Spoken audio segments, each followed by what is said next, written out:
kita akan membahas tentang cara-cara pembuatan borang. Jadi konten ini saya khususkan untuk mahasiswa saya yang sedang proses pembuatan borang atau pada saat sudah menempuh sudah ingin mengajukan proposal skripsi. Anak-anakku sekalian yang saya hormati, perlu ada penjelasan lebih awal ya, bahwa borang itu apa gitu ya. Borang, tentu kalian sudah paham semua bahwa proses untuk sampai pengajuan borang ada beberapa langkah yang harus kalian penuhi. Di antaranya adalah, pertama, kalian dipastikan bahwa tidak dalam kondisi cuti atau tidak dalam kondisi bermasalah di fakultas Anda atau di prodi Anda masing-masing. Pastikan bahwa Anda memang terdaftar aktif sebagai mahasiswa dan telah memenuhi perkuliahan atau jumlah SKS yang telah ditentukan oleh pihak akademik. Jadi saya menyarankan bahwa sebelum Anda mengajukan borang, Anda sudah mendapatkan persetujuan dari pihak akademik atau sekretariat administrasi fakultas. Anak-anakku sekalian, saya akan memberikan pencerahan singkat dan detail tentang borang. Kalau sepintas sih dikatakan borang itu apa? Borang itu sering dikonotasikan pengertiannya dengan boleh ngarang. Ya, borang boleh ngarang.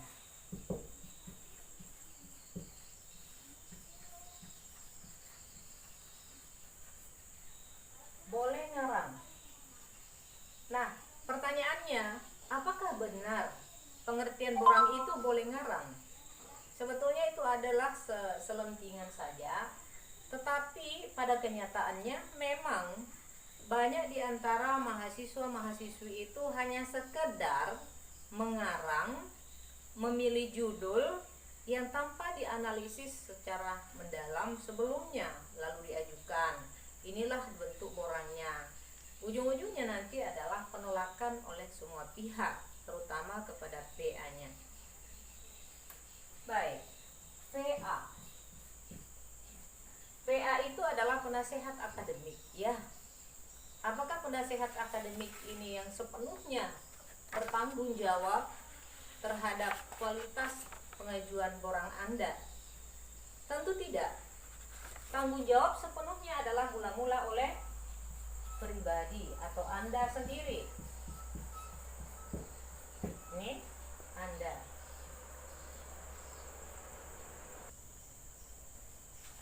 Ya, agak lucu kan anak-anakku kalau dikatakan borang itu adalah boleh ngerang. Tapi dalam hal ini saya menjelaskan bahwa borang yang sesungguhnya itu yang dimaksudkan tentu saja adalah dalam perspektif karya ilmiah yang baik dan benar. Pertama-tama, kalian harus menentukan judul. Ya. Dalam hal ini saya selaku penasehat akademik berfungsi untuk memberikan pencerahan kepada kalian semua selaku mahasiswa binaan saya. Tetapi ini harus dicermati betul ya, harus disimak betul. Jangan sampai benar-benar terjadi bahwa borang Anda itu adalah karena hanya bermodal ngarang, bukan bermodal karena knowledge atau karena kau mengetahui sesuatu. Jadi caranya gini, judul yang kita pilih, sebelum kita memilih judul, di situ Anda tahu atau ada pengetahuan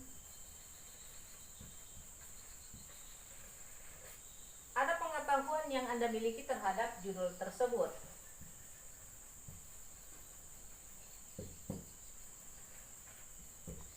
Ini kata kuncinya. Pada saat Anda memilih judul, pastikan bahwa Anda tahu apa yang akan Anda ajukan, apa yang akan Anda tulis.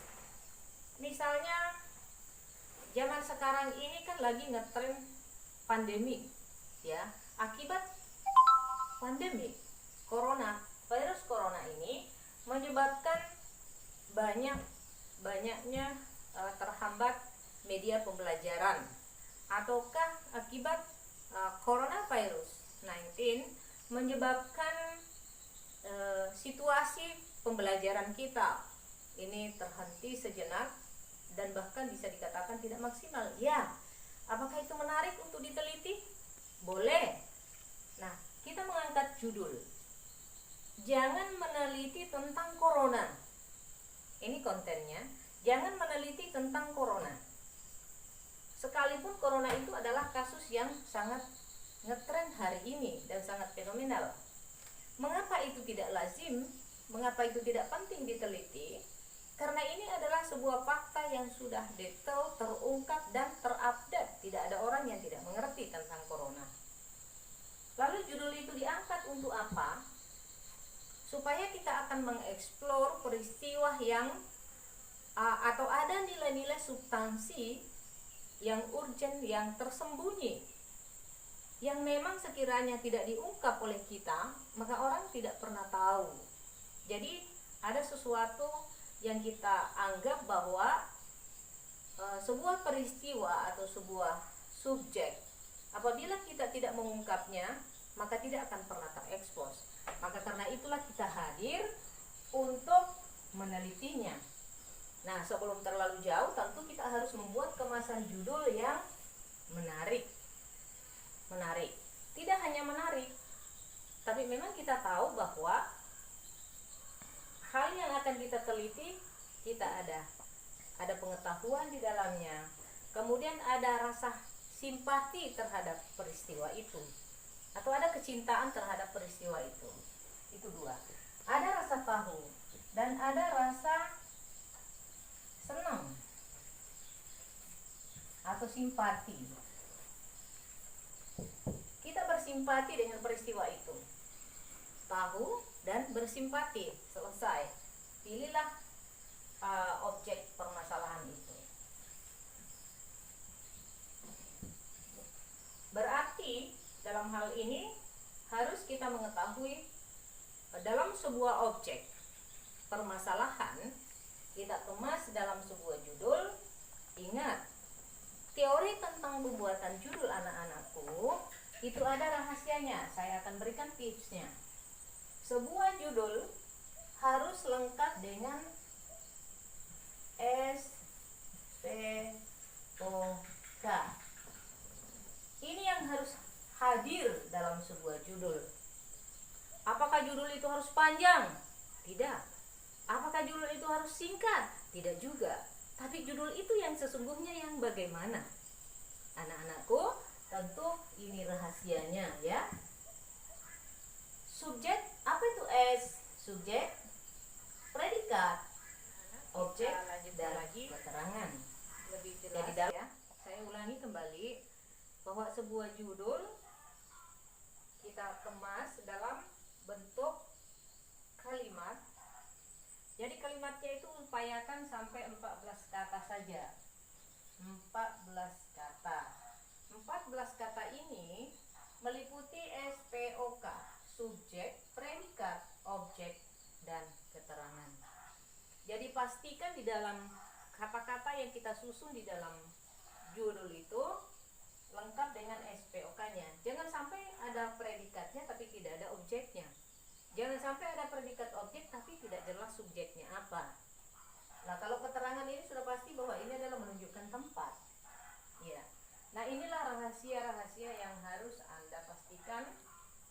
Kemudian selanjutnya perlu juga saya menyampaikan bahwa ketika kalian memilih judul, jangan sampai memilih judul yang tidak sesuai dengan bidang yang Anda minati. Misalnya kalian ini ada di fakultas mana, misalnya fakultas tarbiyah, dengan kaprodinya apa, dengan prodinya atau program studinya adalah pendidikan Islam, pendidikan agama Islam, ataukah program studinya bimbingan konseling Islam dan seterusnya. Yang jelas bahwa kalau Anda berada di program studi pendidikan agama Islam, itu tidak perlu membahas atau tidak perlu mengangkat judul dari pendidikan usia dini ya, pendidikan anak usia dini atau pendidikan bahasa Arab atau pendidikan yang lain, sekalipun itu adalah merupakan rumpun pendidikan di Fakultas Tarbiyah. Jadi lebih fokus pada minat Anda ya, jangan keluar dari situ karena itu menjadi suatu keharusan ya, menjadi keharusan. Sudah jelas bahwa tadi subjek, predikat, objek, dan keterangan. Dan judulnya jangan terlalu panjang. Kalau sudah menemukan satu subjek, ada predikatnya, ada objeknya, ada keterangannya, ini kan cuma berapa kata yang diperlukan. Jadi tidak perlu ada dua subjek, kecuali itu adalah, atau tidak perlu dua predikat. Objek bisa dua, kalau itu adalah ingin membuat variabel yang lebih dari dua misalnya. Biasanya digunakan untuk kuantitatif, itu variabelnya lebih dari dua. Tapi kalau dia kualitatif, cukup dua, itu sudah bisa dan sudah tepat. Baiklah anak-anakku sekalian yang saya cintai. Ya, selanjutnya setelah semuanya dimengerti, ada catatan kecil yang sering juga disepelekan ya, masalah tata letak penulisan. Karena borang itu sudah merupakan sebuah miniatur dari proposal skripsi Anda, maka diupayakan sudah mulai menerapkan tata cara penulisan secara benar sesuai dengan buku pedoman penulisan.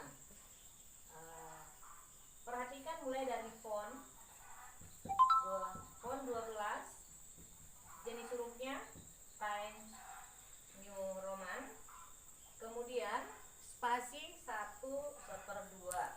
Ingat itu, jenis hurufnya Times New Roman, fontnya font 12, kemudian spasinya 1,5 spasi. Jadi hal-hal semacam ini adalah sepele memang, tapi jangan sampai tidak diperhatikan ya. Nah, lanjut lagi, mungkin ada pertanyaan.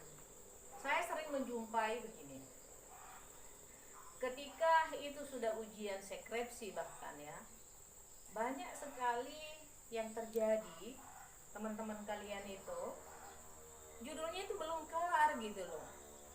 Judul skripsinya justru masih perlu dipretelin, masih perlu diacak. Lah kenapa harus seperti itu? Padahal momen pengajuan borang itu sebetulnya itu sudah harus clear gitu loh, sudah harus final, bahwa judul Anda itu dipastikan akan menjadi sebuah skripsi yang baik dan benar. Nah, fungsi di sini adalah kita memberikan tutorial, kita memberikan pencerahan, dan Anda harus menyimak itu. Oke. Saya kira penjelasan ini singkat tetapi padat. Ya, baik anak-anakku sekalian yang saya hormati, pada session yang terakhir ini saya akan mencoba untuk memberikan contoh bagaimana membuat sebuah judul ya, simple. Mudah-mudahan bisa menginspirasi.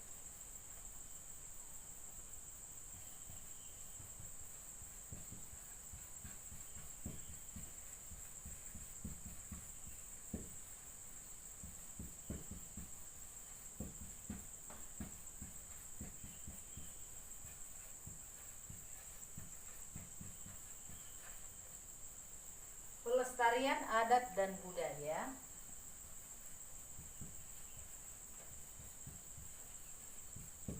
melalui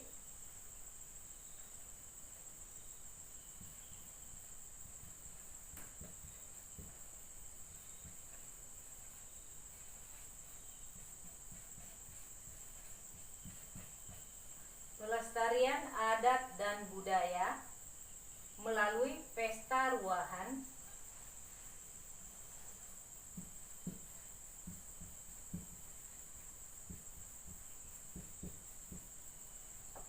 melalui pesta ruahan masyarakat Bangka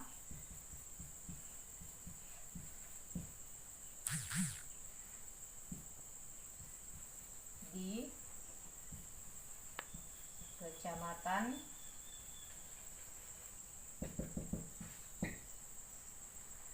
Oke, silahkan diperhatikan.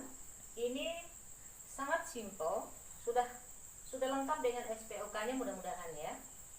Pelestarian adat, satu objek, dan budaya. Pelestarian, ini pelestarian. Ini bisa predikat, melestarikan. Kemudian adat dan budaya, ini objek. Sudah ada predikat dan objeknya. Kemudian melalui apa melestarikannya tadi? Melalui pesta ruahan. Ini subjeknya. Bisa juga dibalik, melalui pesta ruahan. Nah, pesta ruahan sebagai sarana melestarikan adat dan budaya masyarakat Bangka di kecamatan. Terserah di kecamatan mana, ini adalah keterangan. Jadi perhatikan, predikat, objek, subjek, keterangan. Apakah harus tersusun bahwa SPOK harus subjek dulu, baru predikat, lalu objek, baru keterangan? Tidak juga. Tetapi yang penting dalam hal ini adalah dalam satu kesatuan judul itu lengkap dengan SPOK-nya. Walaupun predikatnya yang harus lebih awal, kemudian disusul dengan objeknya, ataukah subjek atau subjek yang lebih awal lalu disusul dengan predikat, itu terserah, itu fleksibel, tidak mengikat. Tetapi yang mengikat dan lebih penting adalah unsur ini sempurna, ya. Oke, saya kira sudah jelas. Predikat, objek, subjek, keterangan. Apa yang tidak ada? 1, 2, 3, 4. Hanya 4 unsur yang wajib di dalam sebuah judul. Anak-anakku, satu lagi yang harus diingat. Ayo kita hitung kata yang melekat di sini. 1, 2, 3, 4, 5, 6, 7, 8. Kalau mau dihitungin 1, 2 berarti 9. Hanya 10. Simpel kan? Simpel. Ini yang namanya 2 objek. Perhatikan, adat dan budaya. Adat dan budaya. Kenapa harus 2 dulu? Apakah tidak cukup hanya adat saja? Ya, biasanya kalau ada adat. Budaya itu 2 unsur yang saling terkait. Tetapi sebuah adat, ketika dia belum membudaya, maka itu masih individu namanya. Tetapi ketika pesta itu sudah menjadi kesepahaman dan dijalankan oleh masyarakat secara universal di satu lokal, maka dia akan menjadi sebuah lokal genus atau lokal wisdom. Lokal wisdom.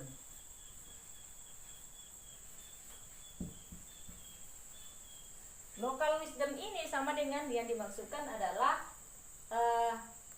atau lokal wisdom ini sebagai kekayaan khas budaya. Anak-anakku sekalian yang saya cintai, dari momen pertemuan ini mohon dimanfaatkan dengan baik, dan saya tunggu ya. Ibu menunggu hasil karya kalian. Terapkanlah ini, nanti mengajukan proposalnya, mengajukan borangnya kepada saya, dan insya Allah saya pastikan bahwa kalian menyimak dengan baik. Mudah-mudahan tidak ada koreksi yang terlalu substantif. Selamat menikmati videonya, dan silahkan dikerjakan tugasnya. Kita akan berjumpa pada momen berikut. Jangan lupa di like, subscribe, dan komen. Nyalakan loncengnya. Assalamualaikum warahmatullahi wabarakatuh.